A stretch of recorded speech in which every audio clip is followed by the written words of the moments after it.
All right, let's keep going. Remember we left off with Laban tricking Jacob and he gave him Leah. And then he told him, it's okay if you work 7 more years, you'll get Rachel. All right. Verse 27. Fulfill her week, and we will give thee this also for the service which thou shalt serve with me yet 7 other years. And Jacob did so, and fulfilled her week, and he gave him Rachel his daughter to wife also.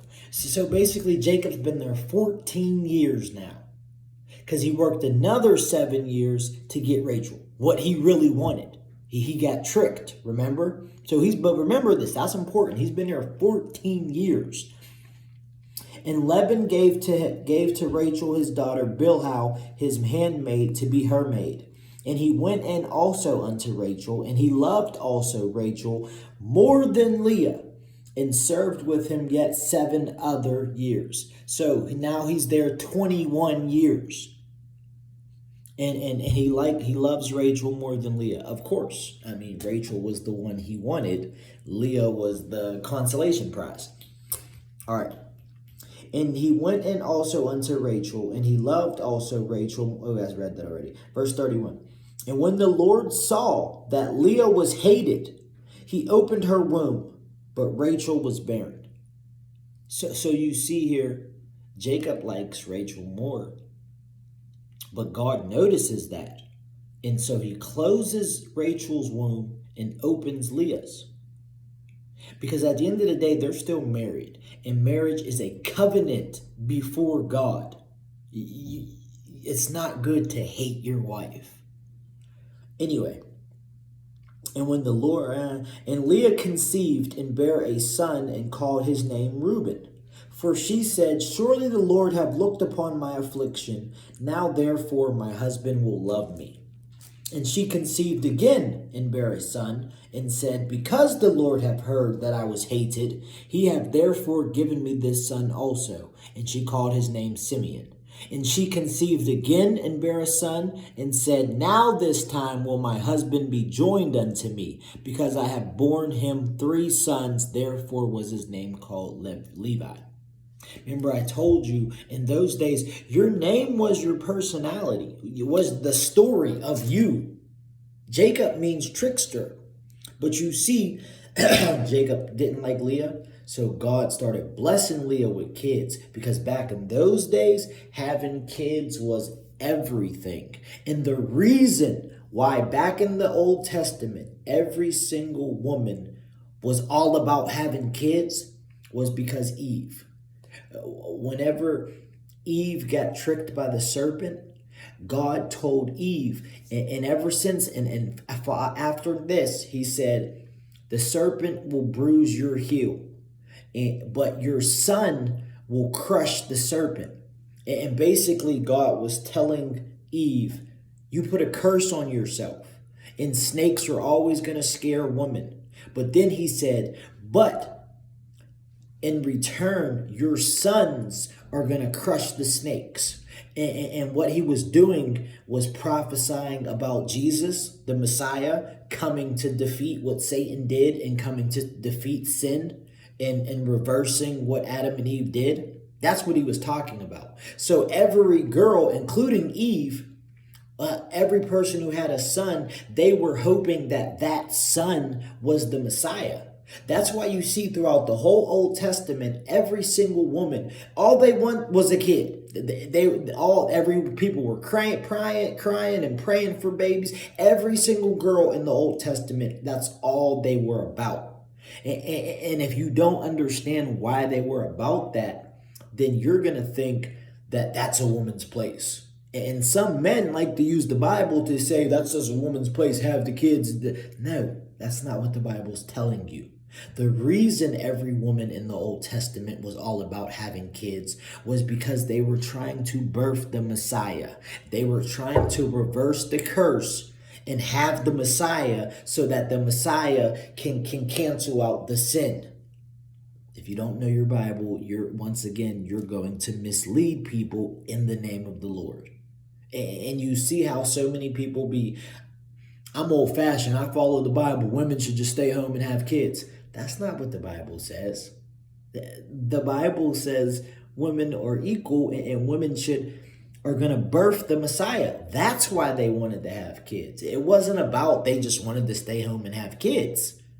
They wanted to give birth to the blessing because they realized they brought about the curse. And though Eve ate first, the curse didn't come because Eve ate. The curse came when Adam ate. And that's because people don't understand that when Eve was eating the fruit, it wasn't an apple, it just says fruit, but when Eve was eating it, and when Eve was talking to the serpent, Adam was standing right beside Eve the whole time. It wasn't like Eve was off and the serpent talked to her and tricked her, and then she came and gave Adam some. No. The entire time Eve was talking to the serpent and the serpent was tricking her, Adam was just standing there. And then Eve ate, and then Adam ate. And it wasn't until Adam ate that sin entered the world. Women did not bring about the curse. Man did, because it was on us to lead the woman. And Adam brought about the curse because, bro, you just stood there instead of leading your woman. That's why as a man, I'm not going to just stand there and let you talk crazy to my girl. As a man, I'm not going to just stand there and let you trick my girl. As a man, we are called to lead. Men, you're called to lead the woman. But you're also called to love the woman. It even says in the Bible, you're called to love the woman as Christ loves the church. So don't give me that she should be submitting to you if you're not loving. No, stop saying she needs to be submitting to me and quoting the Bible. If you're not doing the part, if you're not loving her as Christ loves the church, stop expecting her to submit. Trust me, when a woman is loved correctly and led correctly, she will want to submit. And submit, I don't mean that being a doormat submit. I mean in the sense of submit as in I trust his lead, I follow him. That's my man. That type of. But yet, when I say submit, women cringe and they don't want to hear that word. Not because the word is bad, but because as men, we've done such a bad job at leading. That when you say submit, the woman doesn't want to hear that word. Men, it's on us to rise up and do better, myself included. All right. And when Rachel saw that, okay, let's read this. I'm going to read it really, really fast, though. Let's read it. And when Rachel saw that she bare Jacob no children, Rachel envied her sister and said unto Jacob, give me children or else I die. And Jacob's anger was kindled against Rachel. And he said, am I in God's stead? Who have withheld thee from the fruit of the womb? And Jacob basically was saying, I didn't close up your womb. God did, not me. And she said, behold, my maid, go in unto her, and she shall bear upon my knees, and that I may also have children by her. And that was a common thing back in those days. If the woman was barren and couldn't have kids, she would have you sleep with her handmaid, her servant lady, but the kids would still be hers. And that was a very common thing back in those days. And she said, okay, and she gave him Bilhah, her handmaid, to wife. That's another thing, though. Like, they didn't just go hit. Like, he married her. And Jacob went in unto her, and Bilhah conceived and bare Jacob a son. And Rachel said, God have judged me, and have also heard my voice, and have given me a son. Therefore call his name Dan. And Bilhah, Rachel's maid, conceived again and bare Jacob a second son. And Rachel said, with great wrestlings have I wrestled with my sister, and I have prevailed. And she called his name Naphtali. When Leah saw that she had left bearing, she took Zilpah, her maid, and gave her Jacob to wife. So now Leah stopped having kids for a minute, and she's frustrated. Basically, these women are competing for Jacob. And whoever's having the kids, that's who obviously Jacob's showing. Because you know when you bring home that kid, the husband's right there with the baby. That's my little boy. You get what I'm saying? So they're competing for Jacob by having children. And Zilpah, Leah's maid, bare Jacob a son. And Leah said, a troop cometh, she called his name Gad. And Zilpah, Leah's maid, bare Jacob a second son. And Leah said, Happy am I, for the daughters will call me blessed. And she called his name Asher. And Reuben went in the days of wheat harvest and found mandrakes in the field and brought them unto his mother Leah. Then Rachel said to Leah, Give me, I pray thee, of thy son's mandrakes. And said unto her, Is it a small matter that thou hast taken my husband? Wilt thou also take my son's mandrakes also?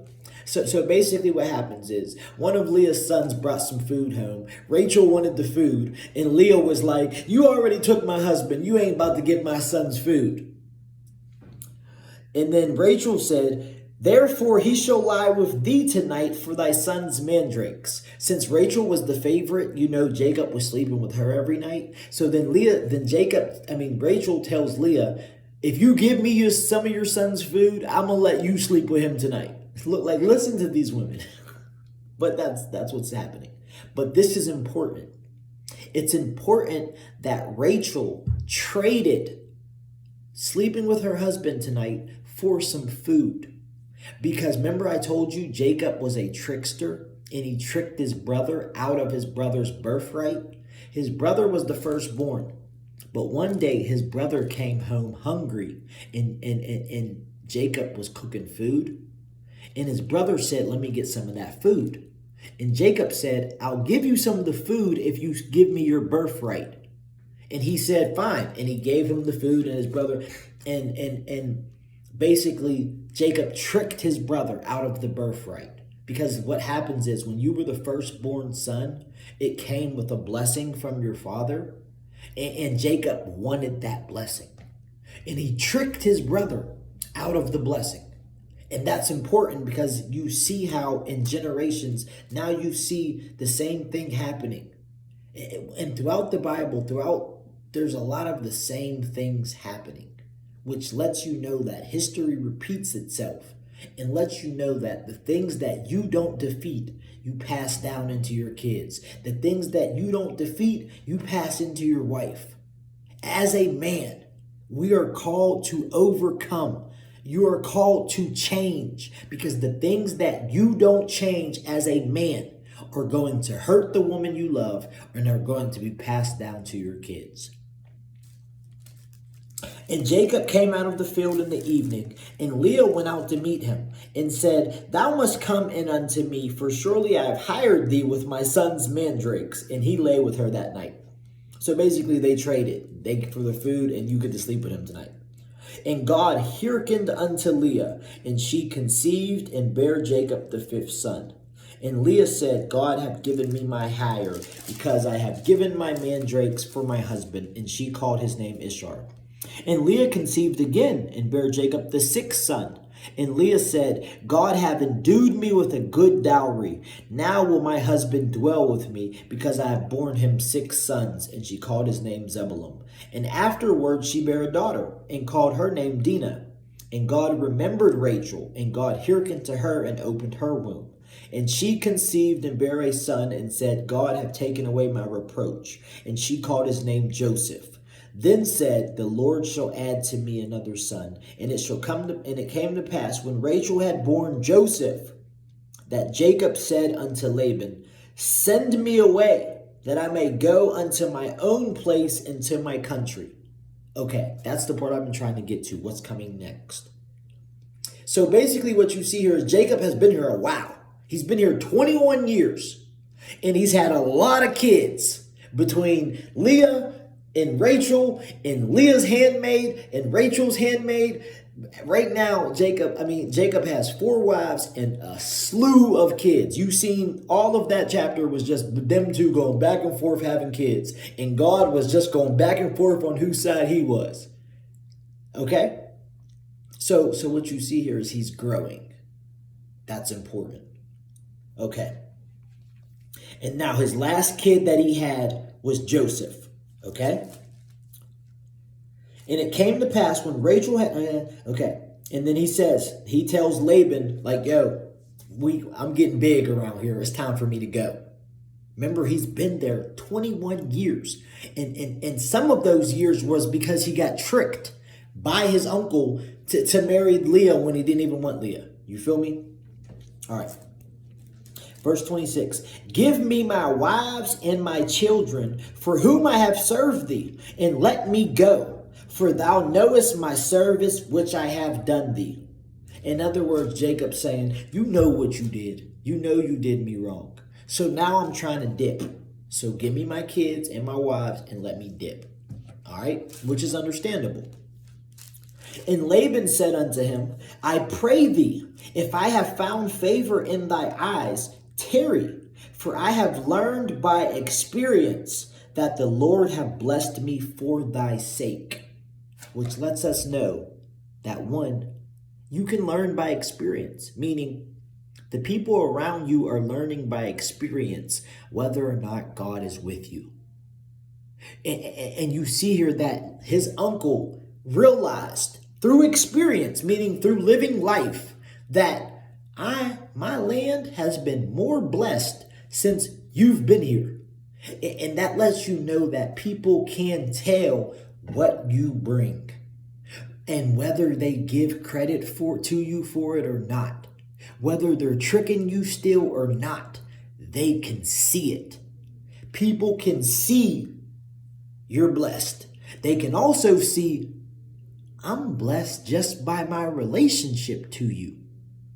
And that's important because the times that we're living in now, God is making it clear who I'm with and who I'm not with. And he's also making it clear you're blessed because you're with them. You get what I'm saying? Like he's making it clear what he's doing, who he's with. God in 2022, mark my words, God is drawing a line in the sand saying, these are the people who I know. Those are the people who I don't know. And you're going to be able to tell the people I know by the fruit that they bear and the goodness that follows them and the favor. Like there is no more being a secret Christian. Like it's about to be bold and in the open. Christians are blessed. You know how we've always said, Jews always got money. Jewish people always got money. That's about to be said about followers of God, period. All right. Sorry, I got to highlight this because I like this verse. And Laban said unto him, I pray thee, if I found favor in thy eyes, tarry, for I have learned by experience that the Lord hath blessed me for thy sake. And he said, appoint me thy wages and I will give it. So you see Laban saying, stay. My land blessed because you here, and I'm wise enough to realize that it's because of you. Because since you got here, things been better. And then he says, so name your price and stay. And he said unto him, thou knowest how I have served thee, and how thy cattle was with me. For it was little which thou had before I came, and it is now increased unto a multitude. And the Lord have blessed thee since my coming. And now, when shall I provide for my own house also? So you see here that not only does the uncle realize I'm blessed because of Jacob, but also Jacob realizes you're blessed because of me, which lets us know you're not doing yourself or God any favors by acting like you're not the blessed person in that family. You're not doing God or yourself any favors by shrinking back, acting like you're not the blessed person on that job. Like I keep trying to tell you, humble is coming with a sense of strength, knowing that I am blessed and you're connected to me, so you're blessed too, and you're blessed because of me. Like people make it seem, oh, no, that's not humble. Yes, it is. Humble is knowing who you are. God doesn't want you to act like you're not who you are.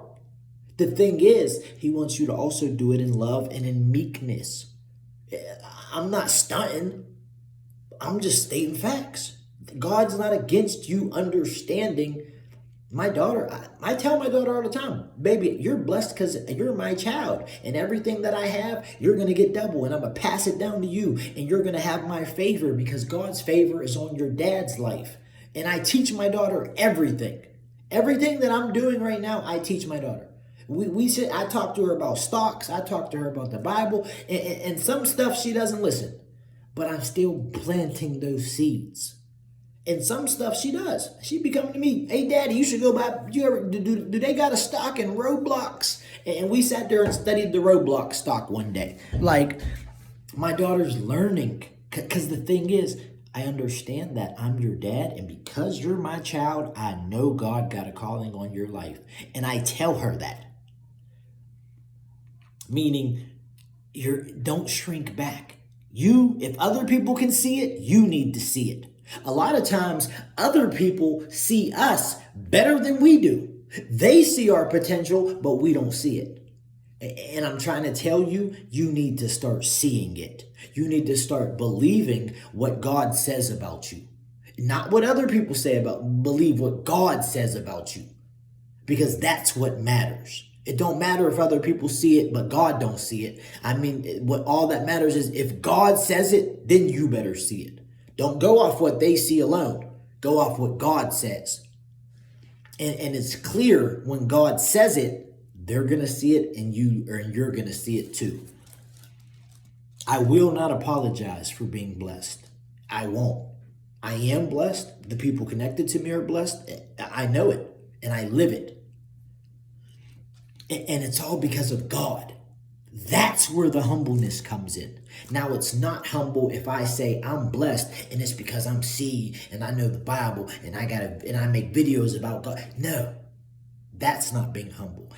I am being humble when I say I am blessed, very blessed, and it's because God loves me. It's because God chose to bless me.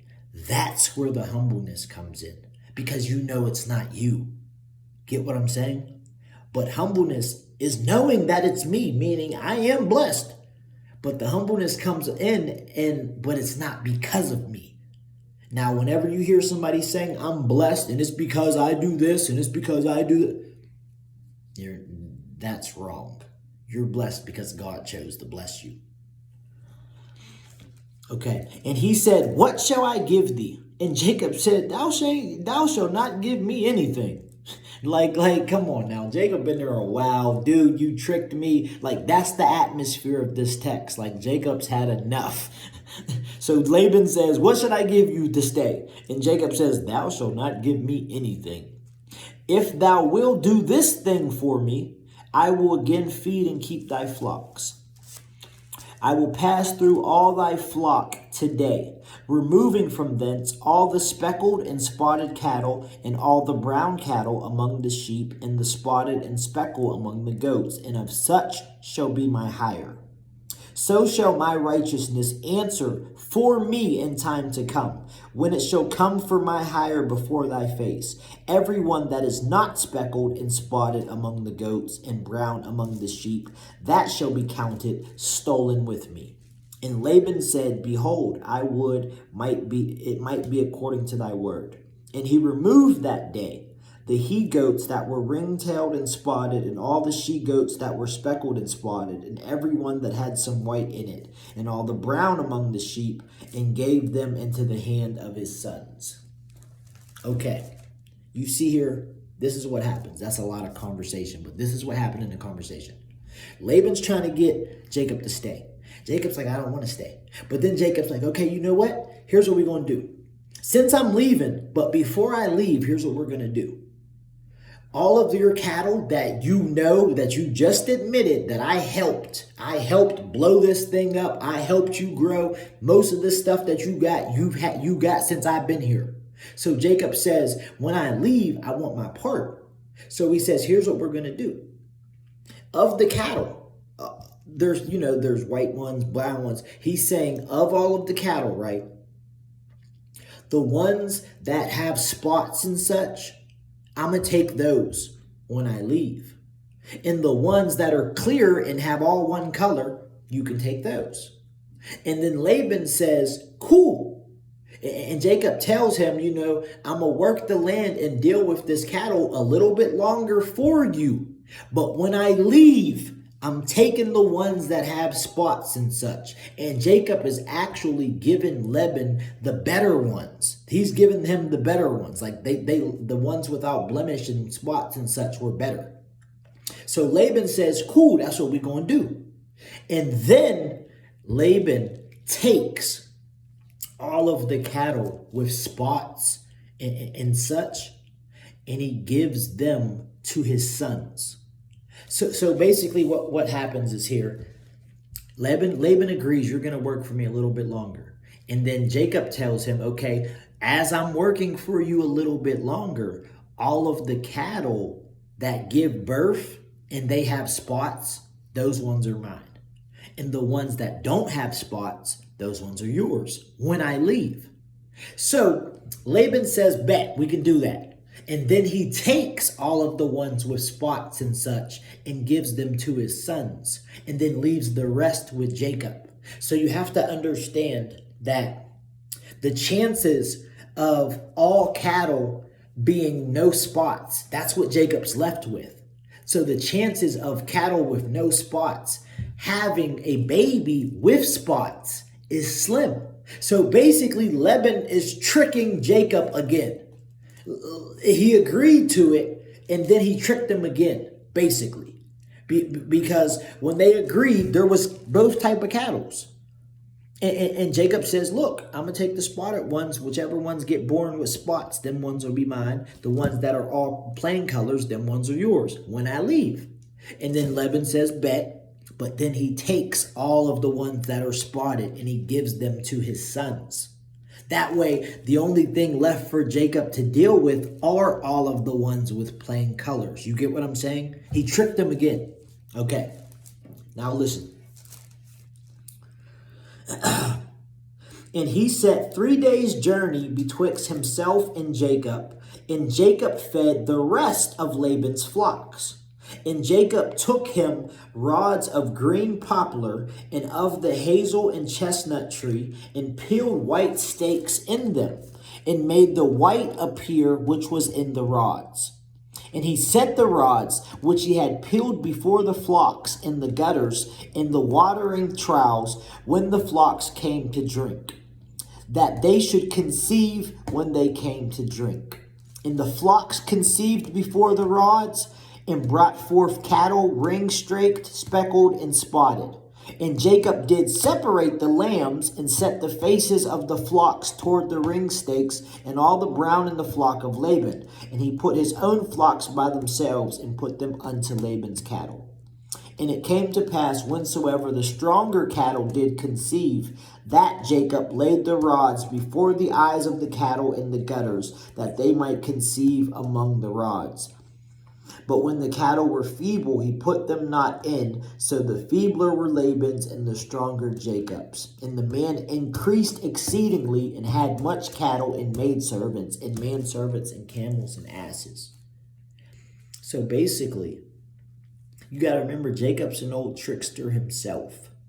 So what Jacob does, he kind of makes this little stick thing that he puts in the water. And he notices that when a cattle's given birth, if it's looking at this thing, it always gets born with spots. So basically what ends up happening is, I'm going to just fast forward it. Laban tries to trick Jacob. But what ends up happening is the cattle that are left, they start giving birth. Most of the strongest ones, the best ones, they're all giving birth speckled and spotted. Basically what's happening is Laban's trick's not working. And Jacob is still just doing what he does. And he's giving birth. And all of the cattle were giving birth. And they're all going into Jacob's plow. Okay, that's what all of that was about. Verse 31.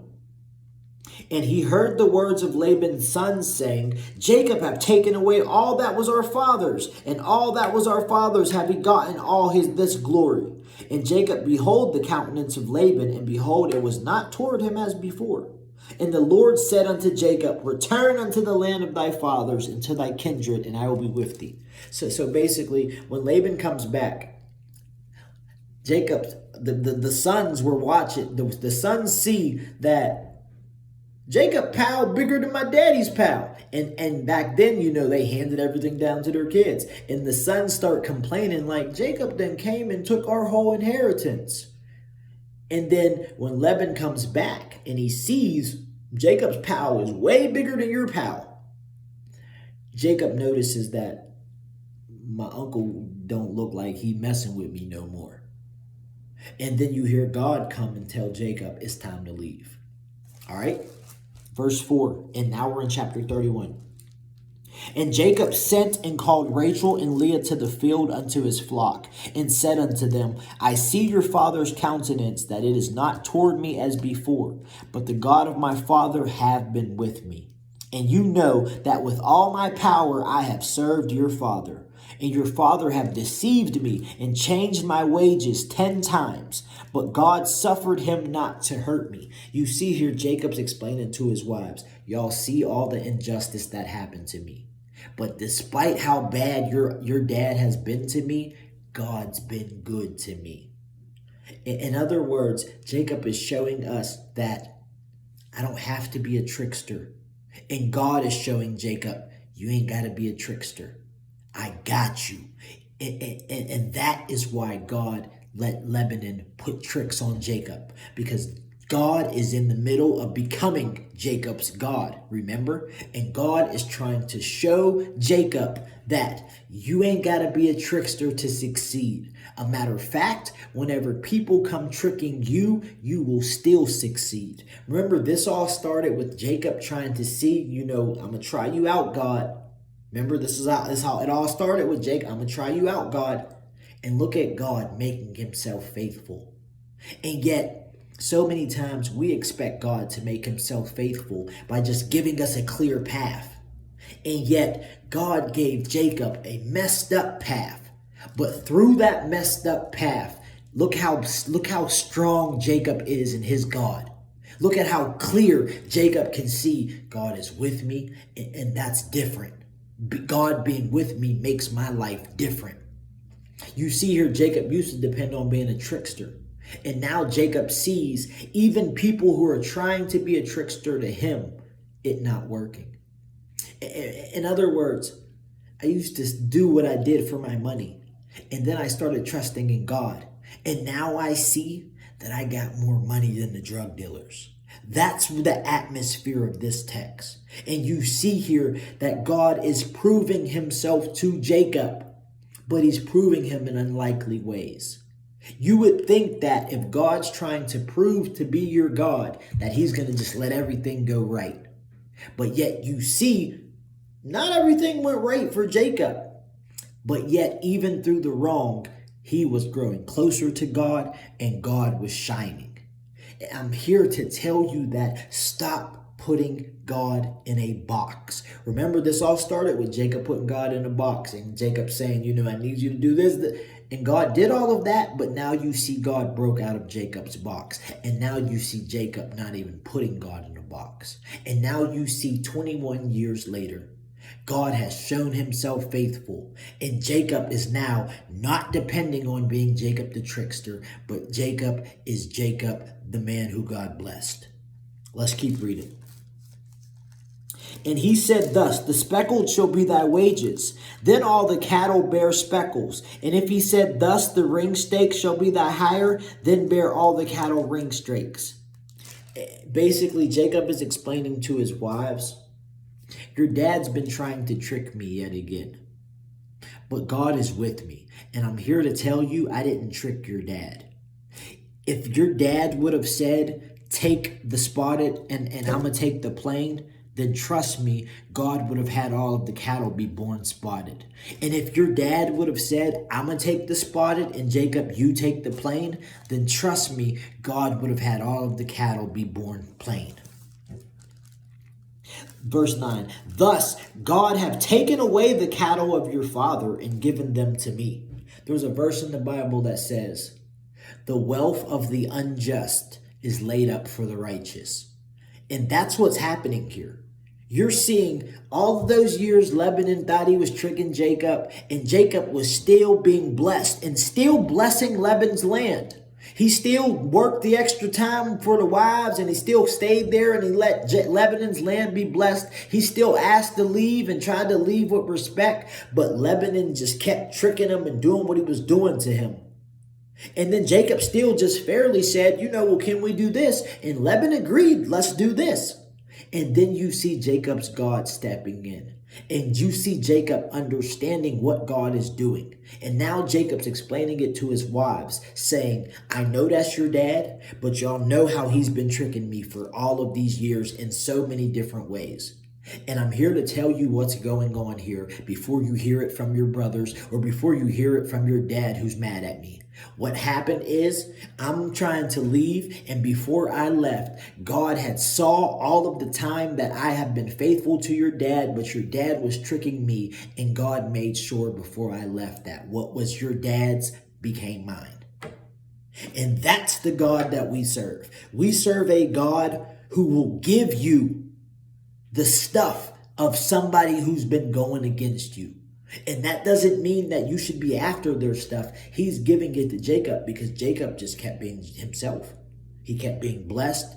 He kept doing what was right. He kept his side of the street clean. And Jacob did not go back to being a trickster. Notice that Lebanon was playing tricks on the trickster. Jacob could have easily let his trickster come out and trick Lebanon, but he didn't. Jacob kept and let his God remain faithful, and Jacob refused to go back to his old trickster ways, even when somebody's tricking me. And that's important because God will pay you for that. God will pay you for remaining you in the face of adversity, especially pay you for remaining you in the face of your old self. Whenever people come threatening me and all that, and I turn the other cheek, I have no doubts in my mind that God will always protect me. And if you come try to put your hands on me, I'm going to let God deal with you. Like, whenever you pass the tests, there's always payment or a blessing attached to the past test. And even if you fail the test, there's always growth attached to it. So it's a win-win for the child of God.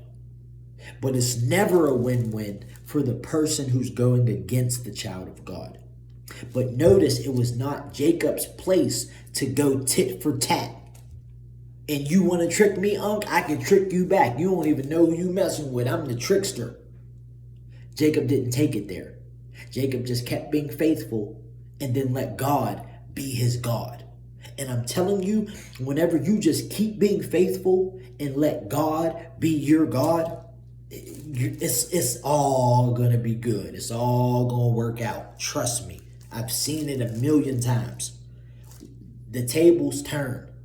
They always turn, especially when you're trying to do wrong against the child of God. Verse 11. And the angel of God spoke unto me in a dream, saying, Jacob. And I said, Here am I. And he said, Lift up now thy eyes, and see all the rams which leap upon the cattle are ring-staked and speckled and grizzled. For I have seen all that Laban doeth unto thee. And that's the thing. God sees. God saw what the uncle was doing to Jacob.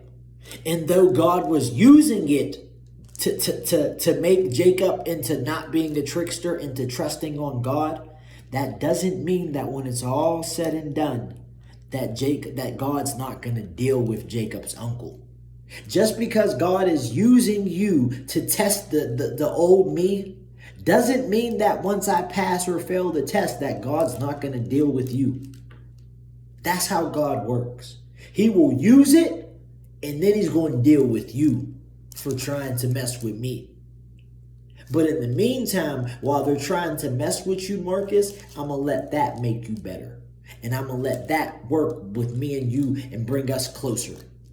You see what's all happening here? And you see God never lost control. Verse 13. I am the God of Bethel, where thou anointed the pillar, and where thou vowed a vow unto me. Now arise, get thee out from this land, and return unto the land of thy kindred. Notice the angel of the Lord, that's Jesus, and by the way. Notice Jesus comes and he tells Jacob. Remember, this all started with If you will watch out for me and bring me back to my father's land and keep clothes on my back, and basically, if you'll make sure I keep surviving, you can be my God. And now, 21 years later, we got God coming to Jacob saying, remember me? The God who met you on that rock? Look at all that you got now. And now, it's time to go back home. In other words, that's like God coming and just saying, remember all them years ago when I met you and you ain't have nothing and you was just surviving and being a trickster? Look at you now. You're not only not being a trickster, but you're being tricked. But you're still blessed. And the man who's been trying all these years to trick you, I saw it. And trust me, not only is it time to leave him and go back to your dad's house, to go back to your dad's land, but you're going back being more than a survivor. Remember when Jacob met God on the rock, all he wanted to do was make sure I still survive. Now look at him 21 years later. And because he was somewhere, that place was blessed. Jacob is more than a survivor at this point. Jacob is a blessed man of God with wives and kids and land and stocks and a big God. He came a long way from being that kid scared sleeping on the rock, asking God to just make sure I still survive. Now he's thriving. Now because he's somewhere, that place is blessed. Notice on the rock, Jacob thought, this place is blessed and I not knew it. Now Jacob understands it's not the place, baby. It's me. Notice Jacob is talking totally different than how he was talking on the rock. Jacob now realizes it's not the place. It's me and my God. And then that's why God comes and reminds him, just like you know now that it's not this place, but it's you and your God. I was that same God who met you at that rock. And it wasn't the rock. It was you. And I was trying to be your God. And now look. Basically, God is saying, how'd I do? And it's a rhetorical question. Because he doesn't need Jacob to answer. Because the person that Jacob is, in the life that Jacob has lived, is an answer enough to how God did. And for those people who understood in that last video that you were putting God to the test and you were coming with your reservations and you just want to make sure you know God is able, I'm trying to tell you there's going to come a time in your life where you're going to have a moment where God is going to come and say, how did I do? And it's going to be a rhetorical question. Because by that point, you're going to be speaking faith, living faith, knowing that God is with you, not the place. And you're going to be living a life that shows how God did. And God's just going to come remind you that as good as it is now, he was prepared and knowing that he was going to be that good to you even when he met you in that hard place. And whether you're in a hard place right now or life's already beginning to get better, I'm here to tell you God is taking you somewhere. And God is more than able to get you there. And no matter what it looks like, what it feels, no matter who's trying to trick you and what's going on with your crazy relationships and your wives and all of that, none of it is out of God's control. I am a living witness that God can do you better than you can do yourself. And God will take you from surviving to thriving. And when it's all said and done, you're going to be looking different, talking different, living different, and having different. And I'm living that right now. And I'm telling you right now, my life is just getting bigger and better every single day. Not because of me, but because God found me. And because I let him be my God. And he let me be his child. God bless you. God love you. God bless the Jacob in you.